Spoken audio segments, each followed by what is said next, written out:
Good morning everyone. हम आज UPSC history optional का पहला चैप्टर उसमें सब टॉपिक फर्स्ट कवर करने जा रहे हैं। चैप्टर का नाम है सोर्सेस। इस चैप्टर से बेसिकली ऐसे क्वेश्चन यूपीएससी पूछता है जो सोर्सेस की रिलायबिलिटी क्या है, लिमिटेशन क्या है, और most of the time UPSC ने ऐसे क्वेश्चंस किए हैं कि इंटरप्रिटेशन क्या है। फॉर एग्जांपल आर्कियोलॉजिकल सोर्सेस का रिटर्न सोर्सेस के साथ इंटरप्रिटेशन करना है या फिर बायसेस को मोस्ट टाइम पर पूछता है। बेसिकली हमारे सोर्सेस तो बहुत सारे कैटेगरीज में हम डिवाइड कर सकते हैं। First of all we are going to divide the sources into primary sources and secondary sources. Primary sources हम उस सोर्सेस को कहते हैं कि जो उस टाइम पीरियड में कंटेम्प्रेरी हुआ हो, जिसे फर्स्ट अकाउंट आई विटनेस अकाउंट के तौर पे माना जा सकता है कि ऐसे सोर्सेज जो हमें एग्जैक्ट इंफॉर्मेशन दे रहे हैं, फर्स्ट हैंड अकाउंट है, आई विटनेस अकाउंट है, उन्हें हम प्राइमरी सोर्सेस कहते हैं।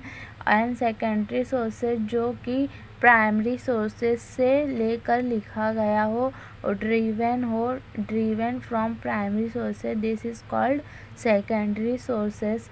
And further we are going to divide, फिर आगे डिवाइड का archaeological sources and literary sources. In archaeological sources is nothing but the archaeological sources कुछ नहीं, ऐसी सोर्सेस ऑफ हिस्ट्री है जिसमें मतलब आर्कियोलॉजिकल जो भी चीज़ें हैं, मटेरियल रिमेन्स है, जिससे हमें हिस्ट्री के बारे में पता चले, उसे आर्कियोलॉजिकल सोर्सेज जैसे muds, ornaments, weapon, tool, coin, inscription, fossil fuel, fabric, poetry, painting, cave, shelter, ये all this called archaeological forces, structure, wood grabs and artifacts. And in the literary sources which sources are available in the form of written is known as literary sources। and literary sources को भी हमने दो part में divide करा है, जिसमें है एक indigenous sources and foreign sources. और इंडिजीनियस सोर्सेस को भी हमने दो पार्ट में डिवाइड किया है।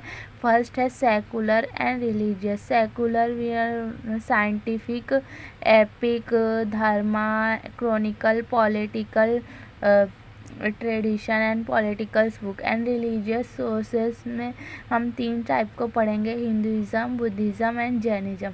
एंड फॉरेन सोर्सेस में हम चाइनीज़ सोर्सेस पढ़ेंगे and Arab and Greek and Roman.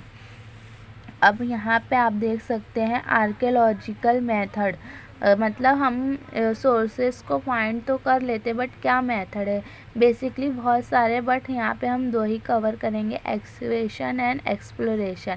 What is exploration? Excavation is the digging. हम कोई भी साइट को डिग करके उसको अनकवर करके उस मेथड के जरिए हिस्ट्री के बारे में पता लगाते हैं। इस is excavation method. Actual method में भी दो टाइप के होते हैं। अर्लीवर एक्सकवेशन मतलब जो पहले एक्सकवेशन होता था वो रैंडम होता था, रैंडम ही डिगिंग करते थे। बट मॉडर्न एक्सकवेशन में सेडिमेंट्री लेयर्स को बड़े ही अच्छे से और मतलब एकदम अच्छे से लेयर्स को हटा के एकदम सिस्टम के साथ, मैपिंग के साथ वो मेथड यूज़ किया जाता है। अभी तो हम मॉडर्न एक्सकवेशन को ही यूज़ करते हैं। टाइप्स एक वर्टिकल होते हैं और एक हॉरिजॉन्टल। वर्टिकल में हम लेंथ वाइज साइड्स की डिगिंग करते हैं और हॉरिजॉन्टल में हम डिगिंग करते हैं मड्स की हॉरिजॉन्टल वाइज। एंड यहाँ पे हमारा एक्सकवेशन कवर हो रहा है। सेकंड है exploration. Exploration is detecting unknown site, मतलब कोई भी साइट है उसको डिटेक्ट करना, उसके बारे में जानना, इंफॉर्मेशन निकालना कार्बन डेटिंग के जरिए, अदर चीज़ों के जरिए से एक्सप्लोरेशन। अब हम फर्दर पढ़ते हैं आर्कियोलॉजिकल सोर्सेस में तीन मेन हेडिंग्स दिए गए हैं। इसे हम बाद में किसी लेक्चर में डिटेल में पढ़ेंगे। यहाँ पे बस कुछ पॉइंट्स है आपको ध्यान रखना है। फर्स्ट है इंस्क्रिप्शन। इंस्क्रिप्शंस की स्टडी को ही हम इपोग्राफी ही कहते हैं। जो इंस्क्रिप्शन क्या है, जो भी चीज़ pillars, stone and copper plates and temples पे लिखी गए। इसमें आपको एक चीज़ ध्यान रखना है कि इसके इम्पोर्टेंस क्या है, advantage and disadvantage, and nothing more than UPSC going to ask about it for us. And importance, exact information belonging specific time and fact, literary sources verify।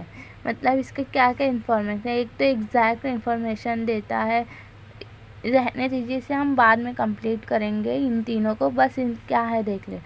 Second है मॉन्यूमेंट्स के जरिए, और थर्ड है coin की study को हम numismatic भी कहते हैं। इन तीनों को हम अनदर लेक्चर में अच्छे से कवर करेंगे। Thank you guys.